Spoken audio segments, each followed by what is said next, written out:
لک الحمد یا اللہ والصلاة والسلام علیک یا رسول اللہ صلی اللہ تعالی علیہ وسلم۔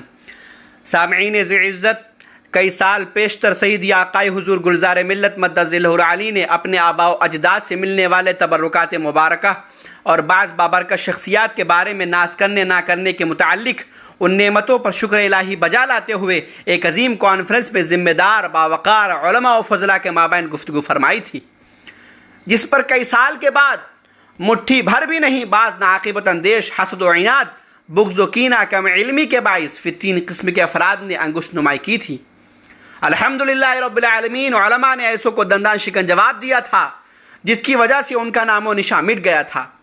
اسی طرح بھی جلد ہی بعض کم عقل جنہیں اردو بولنے کی بھی تمیز نہیں، فہم و فراست دینی سے کورے، مجہول زمانہ، غیر معلوم بدقسمت لوگوں نے وہی پرانا اعتراض کر کے اپنی رسوائی کا سامان اکٹھا کرنے کے درپے ہو گئے ہیں۔ واضح ہو ان میں سر فہرست گستاخ صحابی رسول کاتب وحی حضرت سیدنا امیر معاویہ رضی اللہ تعالی عنہ، عبد الرشید ممبئی اور مولوی عاقب وارثی اور بہت سے بدبخت شامل ہیں۔ الحمدللہ رب العالمین، وارث جبہ مولا کائنات حضور سیدی مرشدی گلزار ملت ادام اللہ ذلہ علیہ کا یہ بیان بالکل درست و صحیح ہے۔ اس پر اعتراض وہی کرے گا جو علم دین سے نابلد ہے، یا پھر اسے حضور گلزار ملت سے بغض و حسد ہے، یا وہ کرے گا جس کا ناپاک دل بغض حضور سیدنا اعلیٰ حضرت حضور مفتی اعظم ہند، حضور تاج الشریعہ، حضور محدث کبیر سے پر ہے۔ یہ بندہ ناچیز عرض کرنا چاہتا ہے کہ کیا ایسے لوگ حضور سیدی اعلیٰ حضرت کے احسانات بھول گئے؟ کیا حضور تاج الشریعہ کی کرم فرمائیاں تمہارے پردے ذہانت سے مٹ گئیں؟ کیا حضور سیدنا محدث کبیر کے عظیم المثال کارنامے، دینی خدمات بالائے طاق رکھ دیے گئے؟ یاد کیجئے، یہ وہی اعلیٰ حضرت عظیم البرکت ہیں جنہوں نے واضح طور پر ارشاد فرمایا تھا کہ آباد رضا اس چمنستان کرم کی، زہرا ہے کلی جس میں حسین اور حسن پھول۔ اعتراض کرنے والوں، کیا تمہیں یاد نہیں جب مزارات اولیاء پر انگلیاں اٹھائی جا رہی تھیں، ان کی زیارت پر پابندیاں لگائی جا رہی تھیں، نبی کے علم کو پاگل و جانوروں سے تشبیہ دی جا رہی تھی، تبھی بریلی شریف کے پیارے رضا نے دلائل و براہین کے انبال لگا کر مخالفین کو ایسے مدلل و مفصل جوابات دیے کہ آج تک مخالفین عش عش کرنے پر مجبور ہیں۔ مقام افسوس ہے، کیا بھول گئے یہی وہ اعلیٰ حضرت سیدی تاج الشریعہ اور حضور محدث کبیر ہیں جنہوں نے لاکھوں مسلمانوں کی ایمان کی حفاظت فرمائی، جن کا وجود مسعود ہم سب کے لیے ایک مشعل راہ ہے۔ ان کے احسانات ہم کبھی نہیں بھول سکتے۔ حضور سیدی گلزار ملت مدد ذلہ العالی کے بیان میں ایسا ایک لفظ و جملہ نہیں جس سے گستاخی کا شائبہ بھی ہو، نیز یہ کہ حضور جانشین سرکار مسئولین تبرکات مبارکہ پر شکر الہی بھی ادا کیا۔ اس بیان پر کیے گئے اعتراض کا تفصیلی جواب حضور سیدنا محدث کبیر مدد ذلہ العالی و نورانی نے بہت پہلے ہی عنایت فرما دیا تھا، جسے آپ حضرات کی سماعتوں کی نظر کرنا چاہتا ہوں۔ پہلے وارث جبہ مولا کائنات کا وہ بیان سماعت فرمائیں، بعدہ حکم سیدنا حضور محدث کبیر مدد ذلہ العالی و نورانی۔ بالآخر یہ کہہ کر گزر جانا چاہتا ہوں کہ پیارے رضا نے کیا خوب ارشاد فرمایا تھا، تیری نسل پاک میں ہے، تیری نسل پاک میں ہے بچہ بچہ نور کا، تو ہے عین نور تیرا سب گھرانہ نور کا۔ السلام علیکم ورحمۃ اللہ تعالی وبرکاتہ۔ سبحان اللہ، میرے لیے ایک نسبت ہی کافی ہے، اور وہ نسبت بریلوی سید ہونے کی۔ نہ سیادت پر ناز، نہ جبہ مولا علی پر ناز، نہ تبرکات مبارکہ پر ناز، ناز جو کچھ ہے امام احمد رضا پر ہے، ناز جو کچھ ہے مفتی اعظم عالم اسلام پر ہے، ناز جو کچھ بھی ہے سیدنا حضور تاج الشریعہ پر ہے، ناز جو کچھ بھی ہے سیدنا حضور محدث کبیر پر ہے۔ ارے یہ سب چیزیں تو ورثے میں ملی ہیں، ورثے میں۔ اللہ کے بارگاہ میں کروڑوں بار شکر احسان ہے۔ ان پر ناز کرنا کیا جو بزرگوں کی عطا سے ملی ہے نا.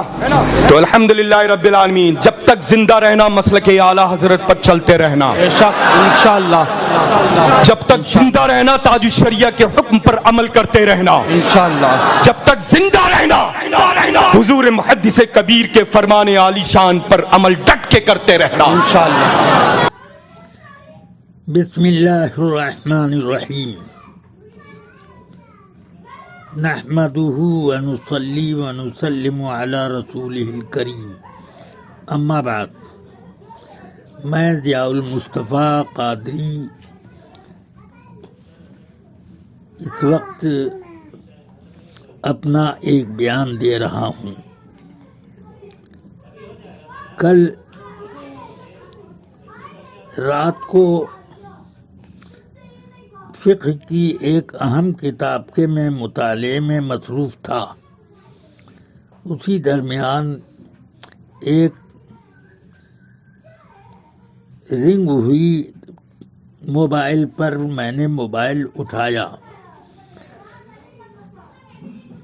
کسی صاحب نے کانپور سے مجھے متوجہ کیا اور مجھے ان کے الفاظ اسی طرح سمجھ میں آئے کہ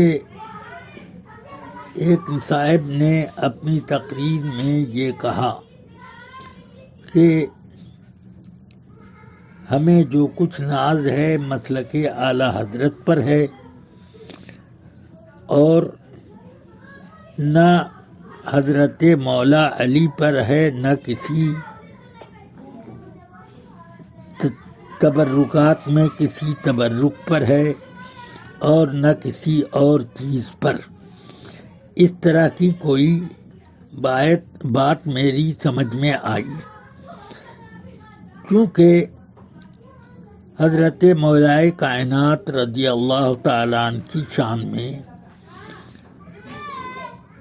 ناز نہ کرنے کی بات جب آئی تو بے ساختہ میں نے کہا کہ یہ بے ادبی ہے. تبرکات کے بارے میں میں نے کچھ بھی نہیں کہا. صرف میری سماعت میں مولائے کائنات کا لفظ آیا. حضرت مولائے کائنات ہو یا کوئی بھی تبرک ہو، اس پر ہمیں کوئی ناز نہیں. یہ عبارت مجھے سمجھ میں آئی، اس اعتبار سے میں نے یہ کہا کہ یہ بے ادبی ہے اور اس پر استغفار کر لیا جائے، کرنے کا حکم ہے. بس یہ بات ہوئی اور اس کے بعد مجھے 12 بجے دن کے بعد ایک فون سے پتہ چلا کہ اس طرح کا سوال و جواب میڈیا پر نشر ہو رہا ہے. تو مجھ سے کسی نے پوچھا کہ آپ نے یہ بات کہی ہے. میں نے کہا کہ مولائے کائنات کے بارے میں کہا تھا، اس پر میں نے یہ اس طرح سے کہا. تو اس لیے اب یہاں پر تھوڑی جب میرے سامنے تقریر اس مقرر کی پوری سامنے یعنی اس جملے سے متعلق آگے اور پیچھے کا کچھ حصہ میں نے سنا موبائل کے ذریعے سے، تو مجھے یہ معلوم ہوا کہ انہوں نے یہ کہا ہے کہ ہمیں جو کچھ ناز ہے اعلیٰ حضرت پر ہے، ان پر ہے، ان پر ہے وغیرہ، یہ سب کہا. اور تبرکات کہیں کرامتوں کا ذکر ہم لوگ نہیں کرتے، ہمارے مریدین کرتے ہوں گے. ہم لوگوں کہ ہمارے بزرگ حضرات وہ خود ہی تبرکات ہیں. بہرحال یہ تو ٹھیک ہے. یہاں بات آئی اس بات کی کہ میں نے تقریر میں ان کے یہ سنا کہ انہوں نے یہ کہا ہے کہ ہمیں جو کچھ ناز ہے فلاں فلاں شخصیتوں پر ہے.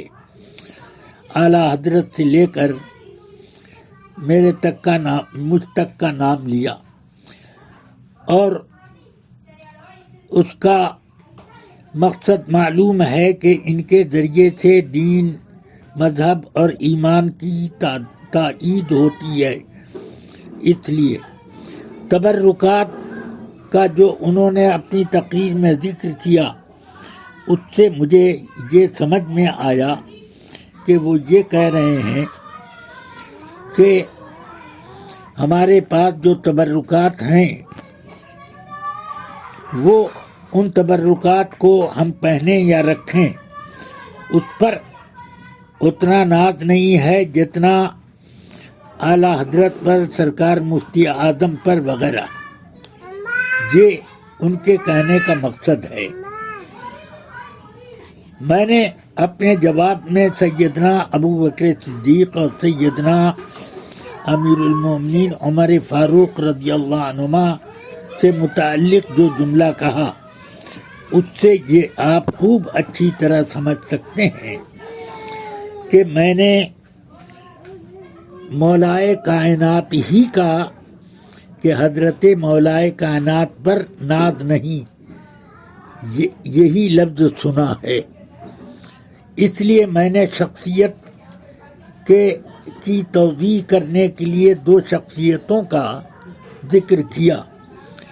اب فتنہ جگانے کے لیے اور لوگوں میں جھگڑے پیدا کرنے کے لیے اس کو نشر کرنا اس طریقے پر یہ میری سمجھ سے بالاتر ہے. اگر مجھ سے ان سائل کا کلام سننے میں کوئی غلطی ہوئی ہے تو میں اپنی سماعت کی طرف سے معذرت پیش کرتا ہوں.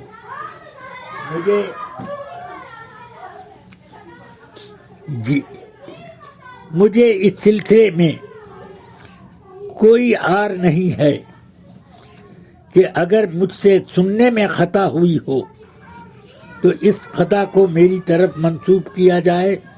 استغفر اللہ ربی من کل ذنب و اتوب الیہ. اور اگر میں نے صحیح سنا ہے تو میرے جواب میں کوئی غلطی نہیں ہے. اب اصل تقریر جب مولائے کائنات کی شخصیت سے متعلق ہے ہی نہیں، ان تبرکات سے متعلق ہیں جو خانقاہوں میں رہتے ہیں، تو اب ایسی صورت میں ناز کرنے اور نہ کرنے کا معاملہ صرف یہ رہا کہ ہم اپنے عاقبت کے معاملے میں سب سے زیادہ ناز اس پر کرتے ہیں، اور یہ کہ ہم نے اس تبرک کو زیب تن کر لیا یا اپنے پاس رکھے ہوئے ہیں. یہ ہمارے لیے باعث شرف تو ہے، خیر و برکت کی چیز ہے، مگر وہ ناز جو تحفظ ایمان کا ہے وہ اعلیٰ حضرت کے ساتھ ہم نے خاص رکھا ہے کہ اس زمانے میں اعلیٰ حضرت رضی اللہ عنہ کی تعلیمات ہی سے ایمان بھی محفوظ ہے اور تبرکات کی تعظیمیں بھی محفوظ ہیں. بس یہ اتنا کہنا. اللہ تبارک و تعالی کرم فرمائے اور اختلافات پیدا کرنے سے لوگوں کو بچائے.